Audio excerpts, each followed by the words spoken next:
The newest and probably the most controversial coaster at Disneyland Paris is Avengers Assemble Flight Force. This is their brand new experience and the key attraction in the new Avengers campus area. It is the new version of Rock and Roller Coaster, which used to be one of, if not their best coaster, and I would actually argue that the new version is still up there near the top of the attractions of the resort. Its reputation is not the best.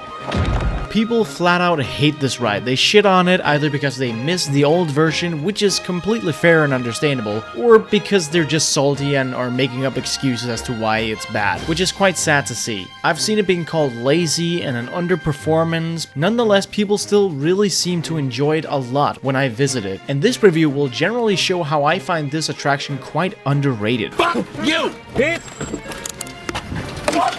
I wrote it in July of 2022, and of course, as always, we're gonna go right into the technical shit. Where'd that come from?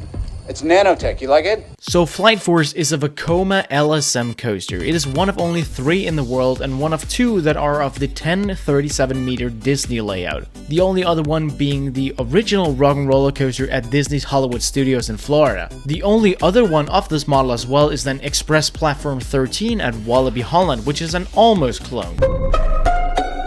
In fact, the layout is pretty much exactly the same. The only difference between this one and Express Platform 13, I believe, is the fact that Express has a different station and brakes or something like that. I'm not really sure. It's like a minimal thing. One thing I know is that Flight Force has an additional offload station that Express Platform 13 does not have. Otherwise, the layout is exactly the same. So in this review, the layout, pacing, and smoothness part of the review will also count for Express, in case you're curious of my review on that coaster. Rock and Roller Coaster in Disneyland Paris opened in 2002, but it closed again in 2019 and then reopened as Flight Force in 2022. I actually wrote it the day after it reopened. I never got to experience Rock and Roller Coaster, but I got a very fresh take on Avengers Assemble, and also I'm not able to compare them, which I think might actually make this review a little better because I'm not going to be able to judge based on nostalgia and so on. The ride features 24 rider trains with 12 rows, adding onto the ride's otherwise great capacity. The seats are okay, and the over-the-shoulder restraints are the old ones as well, still the same as the ones on Express, but I actually quite like them. Some people definitely take issue with them and get headbanging and so on, but I actually quite like these. They're very comfortable, they're not restrictive, and if there is any roughness, it doesn't really hurt on these. The ride is only 80 foot tall, making it a tad shorter than Express somehow. I don't get it. It's also quite small considering how big it feels, especially the Sea Serpent roll, which feels like a massive element. It's 3,402.2 feet long, making it a little longer than Express, probably due to that extra unload platform. And it goes 57 miles an hour, which is also a little faster than Express. And I've gotta say, it also feels faster.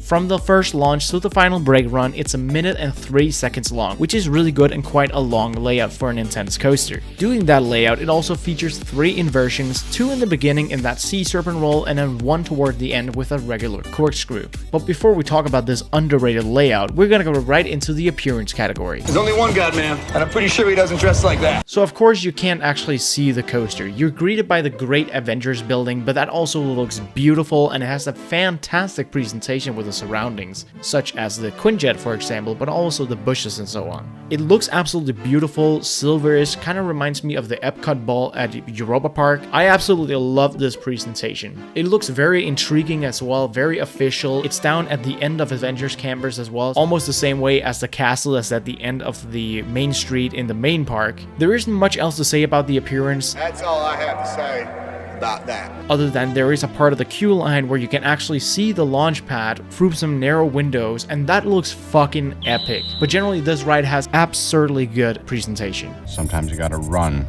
before you can walk. For the sake of the video, I will be using an on-ride POV of Express provided by Coasterrider, simply because there's no proper lights on POV of Avengers Assemble Flight Force. But since it is the same layout, the POV of Express will show exactly what I mean on Flight Force. They're the same picture. You start with a left turn onto the launch platform until you then hold still, and then you get hit by the LSM launch. And I gotta say, Vekoma makes some good fucking launches, dude. This launch is pretty kick-ass. It's not one of the most powerful in the world, but I would say it's up there with Intamin LSM launches. You get a very good kick and it's very sustained with the push. Very, very good launch overall, and absolutely no complaints there. I love this part of the ride. That is followed by the double inversion element, the Sea Serpent roll, which of course is a sidewinder mixed with a reverse sidewinder. And this element is also really kick-ass. You start out with some very good positive forces at the bottom before you then twist out at the top and get a very slight amount of hang time. Then when you start twisting out, you also get a little bit of lateral hang time, and then when you twist into the second part of the element, you actually get some lateral forces going into it before you then get some great positive forces at the bottom of the second half loop. Now, regarding those laterals up in the half corkscrews, I'm pretty sure that depends on where you sit. It's just either lateral force or lateral hang time, but it really doesn't matter because it feels identical.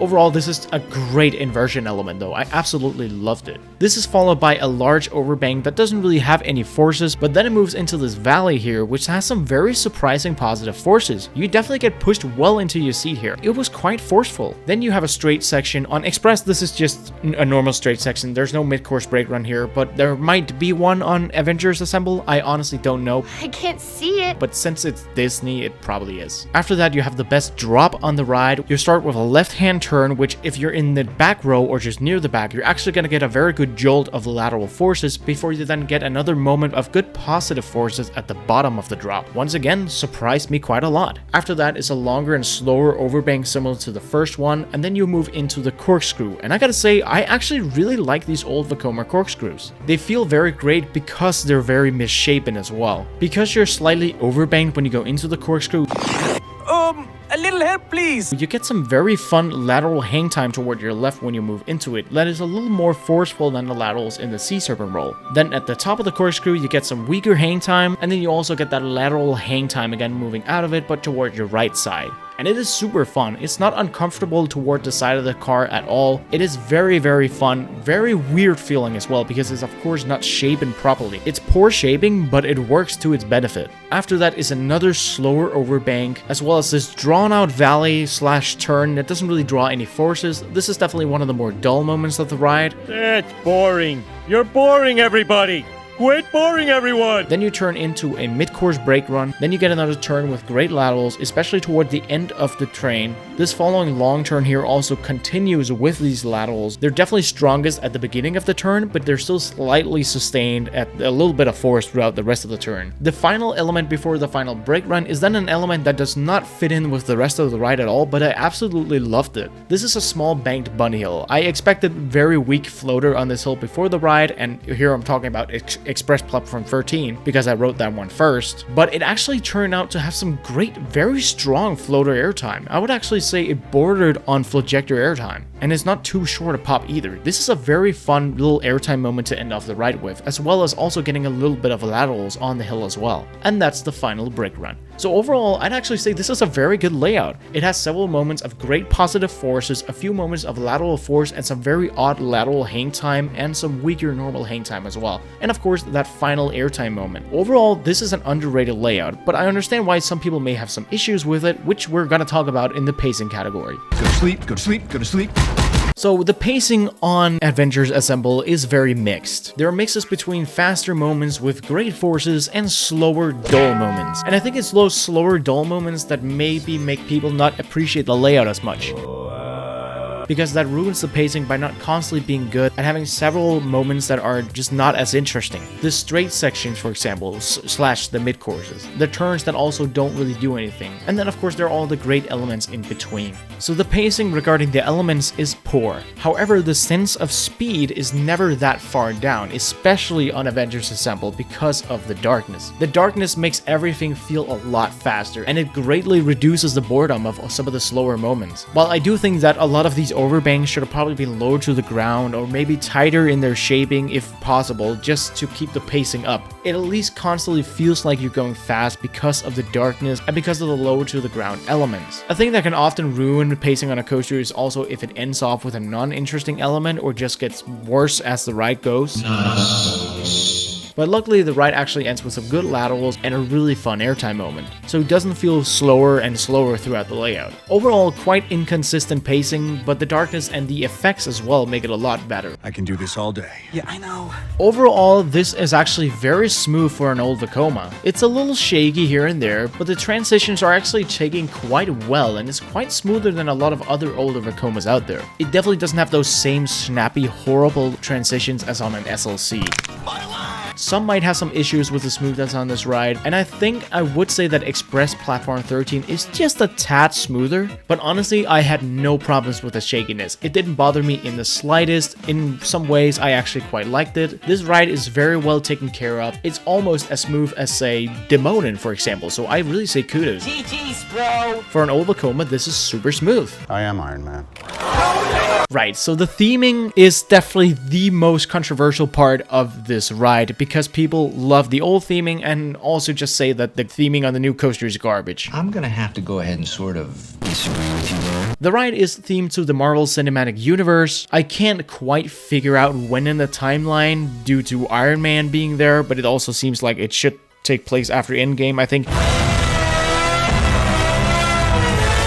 I don't know, man. This is probably one of the issues that people have with it. It is not quite fit to the movies, or in more basic terms, it's not canon. But at the same time, who cares? It's a theme park ride. It's not an episode or a movie or whatever. It doesn't have to be canon. It just has to showcase the theme, showcase the characters, showcase the effects, and so on. So I'm completely fine with that part of the theming. The first part of the theming you will encounter is the great Avengers headquarters that we talked about earlier. The entrance is great, it looks official, it's well made. The details like the Quinjet, for example, adds to it. There's audio throughout the entire area, queue line, and station. And the first part of the queue also shows some posters for the characters. And this part is decent, it looks nice, it's nothing special, but I also don't have any problems with it. It's very basic throughout the entire Disneyland Resort, really, this kind of theming. Then you get to this room, which I like to call the A room because of the massive sign, and this is where the epicness slightly begins to build up. It's really cool, beautiful with all the lights, and this is where you really start to get immersed into the theme. Then is the screen room, which is where you encounter this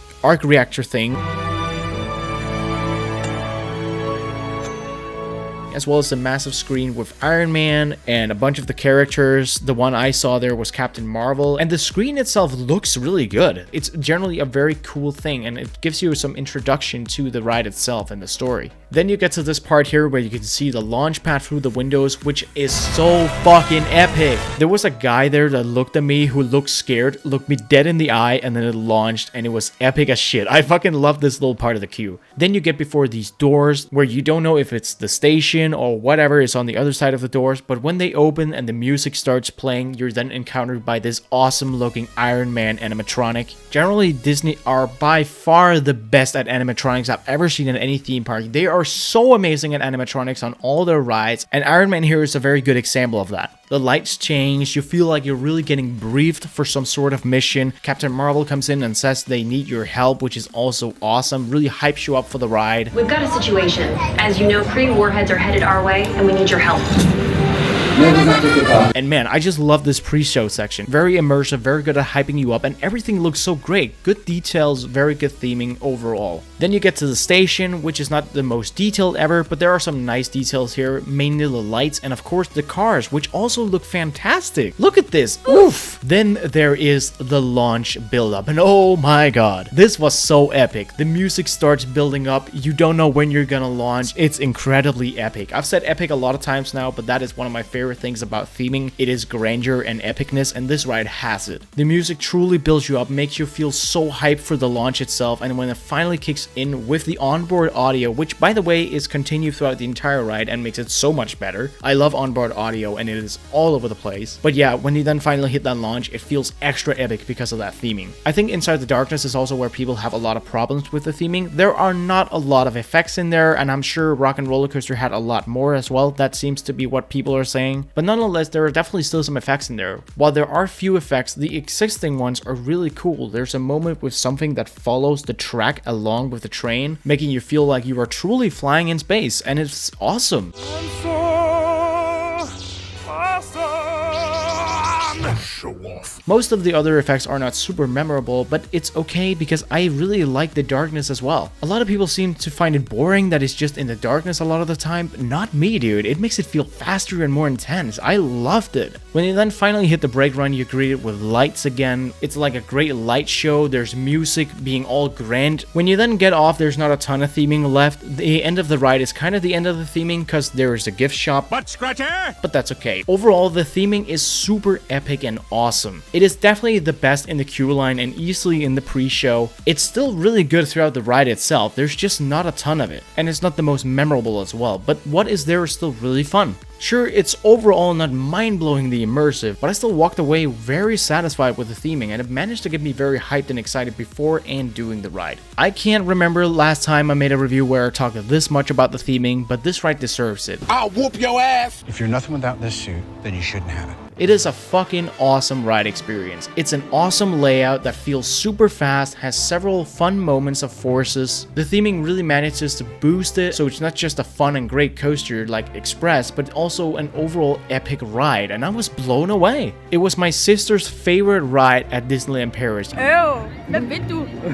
Yes, over Tower of Terror, which she loved, by the way. Her reaction on the final brake run of Avengers Assemble was basically, "Holy crap, that was insane! I love that! That is amazing!" That was my sister in the final brake run, and my reaction to that was basically just, yeah, that was fucking awesome.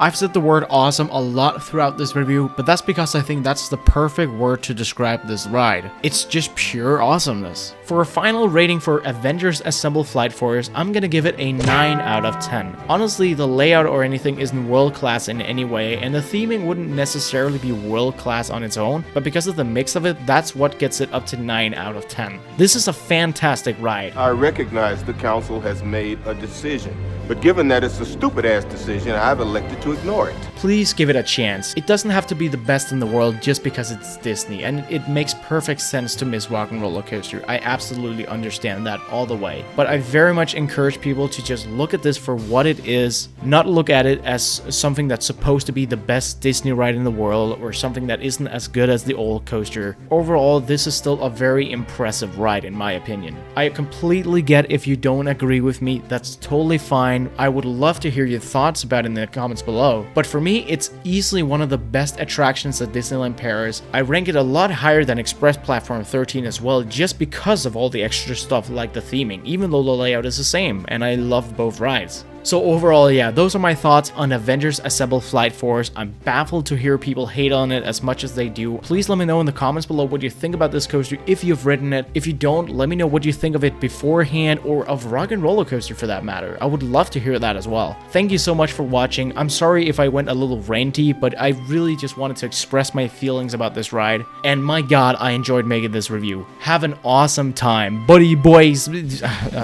Bye.